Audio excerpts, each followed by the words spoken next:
Hello, this is Dr. Grande. Today I will offer an update on the case of Erin Patterson. The last time I covered this case, charges were pending against Erin for allegedly murdering 3 people and attempting to murder another one using death cap mushrooms. A lot of new information has become available since then, including the opening statements made when Erin's trial started on April 29, 2025 in Australia. Using the updated information, I will review the background of this case, the timeline of the crime, then offer my analysis. Erin Trudy Patterson was born sometime around 1975 and raised in the Glen Waverley suburb of Melbourne, Australia. Her father worked for the government and her mother was a university professor. In 2004, Erin drove an unregistered motor vehicle with a blood alcohol level of 0.14%. She was convicted of 5 charges, including failing to stop a vehicle after an accident, but was not convicted of drunk driving. In 2007, Erin married an engineer named Simon Patterson. The couple went on to have 2 children. They moved to Western Australia and ran a bookstore before returning to Victoria. Erin ran a local newsletter and then became a stay-at-home mother. The marriage between Erin and Simon was tumultuous. They separated a few times before permanently separating in 2015. The couple shared custody of their children and appeared to stay on good terms. For example, they went on family vacations together. Erin may have been hopeful that reconciliation was possible. By 2019, both of Erin's parents had died. She and her sister inherited a large amount of money and an estate in Eden. This is a coastal town in New South Wales. Erin had become quite wealthy. In 2022, the tone of the relationship between Erin and Simon changed when Simon listed himself on a tax return as separated. This prompted Erin to request child support. The couple started having disagreements, and their communication became unpleasant. By this time, Erin was living in a 5-bedroom house on Gibson Street in the small town of Leongatha, which is about 2 hours southeast of Melbourne. Now moving to the timeline of the crime. On Saturday, July 29, 2023, Erin Patterson hosted a lunch at her house and invited several people, including her estranged husband, Simon, his parents, Don and Gail Patterson, both 70 years old, Gail's 66-year-old sister, Heather Wilkinson, and Heather's 68-year-old husband, Ian Wilkinson. Simon was invited several times and repeatedly declined. The last time he declined was one day before the lunch. Erin served beef Wellington made with mushrooms. The group also had mashed potatoes and green beans. Erin served her guests first and then made a plate for herself. Several hours later, Erin's 4 lunch guests became sick. The beef Wellington was more like grief Wellington. By midday the following day, all 4 of them were being treated in a local hospital. Initially, physicians suspected food poisoning, but then it became clear the situation was much more serious. Don, Gail, Heather, and Ian were transported to a hospital in northeast Melbourne. On August 4, 2023, Gail Patterson and Heather Wilkinson died in the hospital. The next day, Don Patterson died as well. Ian Wilkinson had a liver transplant and survived. He was released from the hospital 2 months after becoming sick. Due to the serious nature of this incident, including the fatalities, the police launched an investigation. Here's what they found. The symptoms the 4 victims had were consistent with consuming death cap mushrooms. This is an incredibly dangerous mushroom responsible for 90% of the lethal mushroom poisoning globally. 30 grams is generally considered enough to kill a human being, or as Erin might call it, a standard serving. Erin told the police that she ate the same meal as her 4 lunch guests. She went to a hospital 2 days after the lunch and reported having nausea and diarrhea. Hospital staff explained to her that she may have ingested a lethal dose of death cap mushrooms. She was treated with drugs to protect her liver, but refused to be admitted to the hospital.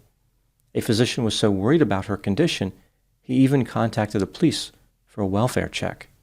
Erin said that her children ate the beef Wellington as leftovers, but by that time, Erin had scraped the mushrooms off because her children did not like them. Neither one of her children became ill. The police were interested in finding out where the mushrooms came from. Erin claimed that she purchased button mushrooms from a local Woolworths store and dried mushrooms from a Chinese grocer in Melbourne.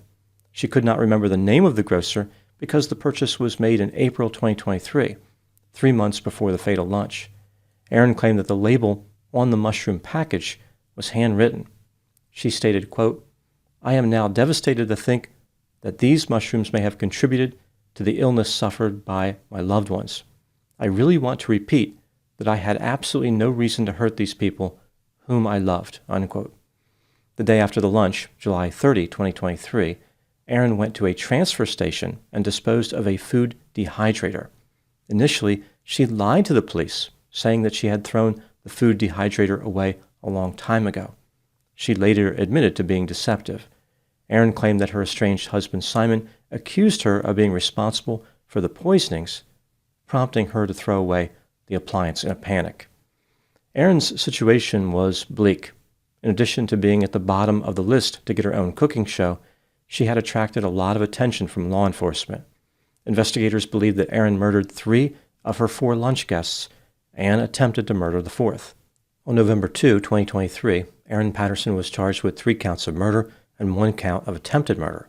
The police also accused her of additional counts of attempted murder, saying that she tried to kill her estranged husband Simon Patterson on 3 occasions. However, those charges were dropped. Erin Patterson's trial started on April 29, 2025. At the time I'm making this video, her trial continues. Day 3 has just wrapped up. Now moving to my analysis. Erin Patterson maintains her innocence, although it does not appear as though she really has any supporters. Her defense attorneys conceded that the fatalities were caused by the lunch that Erin served, but argued that Erin did not intentionally poison anyone. This was a terrible accident and a tragedy. The Crown, of course, disagrees. They argued that Erin's motive may be a mystery, but she killed the victims deliberately. This brings me to the question, was Erin Patterson guilty of murder and attempted murder? Let's take a look at the evidence both for and against the idea that she was guilty, starting with the inculpatory factors. Erin and her estranged husband Simon had a strained relationship.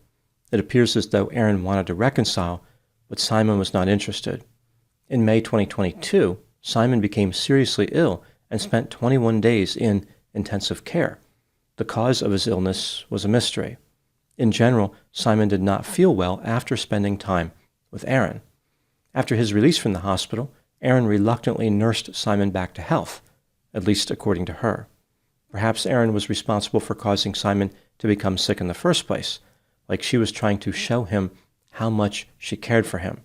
She may have been playing the hero, gloriously arriving during his time of need. This could have also been the motive for killing Simon's parents. Erin could have comforted Simon during his time of tremendous loss. On April 28, 2023, 3 months before the fatalities, Erin purchased a food dehydrator. After the fatalities, she disposed of this dehydrator and lied to the police.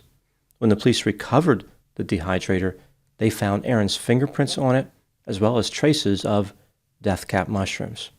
Cell phone data indicated that, on 2 occasions, Erin traveled to an area where death cap mushrooms had been reported on a website called iNaturalist. This is a website where people can document locations of where they found plants. Erin's defense conceded that the mushrooms that killed the lunch guests were obtained by Erin through foraging. Erin lied when she claimed the lethal mushrooms came from a Chinese grocer. Acquaintances of Erin referred to her as an experienced forager of mushrooms. It seems unlikely that she would have made a fatal error related to this activity. Erin invited the guests to join her for lunch, ostensibly to inform them that she had ovarian cancer, and ask for their advice on how to share this information with her 2 children. Erin's defense has admitted that Erin never had cancer. The Crown argued that Erin made up this story to explain why her children could not be present at the lethal meal. Simon was repeatedly invited to this lunch and repeatedly refused the invitation. The last time was the day before the lunch. He declined the invitation by text message. Erin responded to him by pointing out that she spent a small fortune on the lunch and put a tremendous amount of effort into making it. She wanted it to be a special meal. 2 of her guests, Heather and Ian Wilkinson, were puzzled that Erin invited them to her home. because they had never been there before. During the lunch, Erin served the poisoned food to her guests on large gray dinner plates, but she used a different plate for herself. It was smaller and tan in color. One of the guests would later wonder if Erin had a shortage of crockery. Erin claimed that she consumed the same meal as her guests, yet she did not die. While Erin was being evaluated at the hospital, she refused to be admitted. As it turns out, she had not been poisoned, but her status was unknown at the time of her refusal. Most people would be pretty alarmed if a physician told them that they may have ingested a lethal dose of mushrooms. It's the kind of statement that really captures a person's attention, mostly because of the dying part.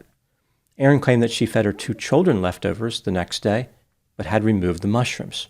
She resisted the idea of letting them be treated, despite hospital staff strongly encouraging her to do so. Eventually, the children were examined, and it was determined they had not been poisoned. It's almost like Erin knew this already. How would she have known unless she was the one who was controlling the poison? The police never found the phone that Erin was using at the time of the fatal lunch. Another phone seized during the investigation had received a factory reset remotely. Now moving to the exculpatory factors. Technically, Erin could have accidentally collected the death cap mushrooms and used them in the meal. Many of her lies could be explained by panic. When she realized that people had been killed, she knew she was going to be in trouble. She was covering her tracks not to disguise murders, rather simply to avoid being connected to the deaths at all. Many children do not like mushrooms, so Erin's story about removing the mushrooms from the beef Wellington is plausible. When considering all the evidence in this case, do I believe that Erin Patterson is guilty of murder and attempted murder? Yes, in my opinion, she is guilty beyond a reasonable doubt. What do I think happened in this case? This is just a theory, my opinion. Erin Patterson was self-centered, impulsive, irresponsible, insecure, desperate, vindictive, petty, sadistic, possessive, manipulative, deceptive, had a sense of entitlement, and was moderately creepy. She was interested in harming her estranged husband, Simon, and may have tried to kill him a few times. Erin decided that she wanted to kill not only Simon, but his parents, aunt, and uncle. She was described as having a keen interest in true crime. Maybe Erin believed the lethal mushrooms would be undetectable, or at the very least, she could retain the plausible assertion that the fatalities were accidental. Erin invited the group to lunch, but Simon declined the invitation. He had noticed a recent change in the relationship and felt uncomfortable. Simon did an excellent job of picking up on this critical red flag, executing a maneuver that saved his life. This illustrates the importance of not disregarding warning signs. Erin decided to proceed with her homicidal plan even though Simon would not be there to enjoy her killer cooking. To ensure that she did not accidentally consume the poisoned mushrooms, Erin used a different plate for her meal. One so conspicuously clashing, it sparked speculation about a crockery shortage.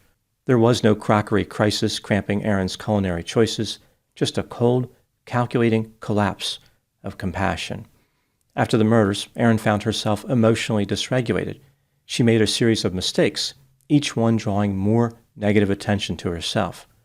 Her plan was doomed from the start, but her panicked blunders only accelerated her unraveling. The question is now this: will the Crown's case leave the jury mushroom for doubt? Those are my thoughts in the case of Erin Patterson. Thank you so much for watching. I'll talk to you soon.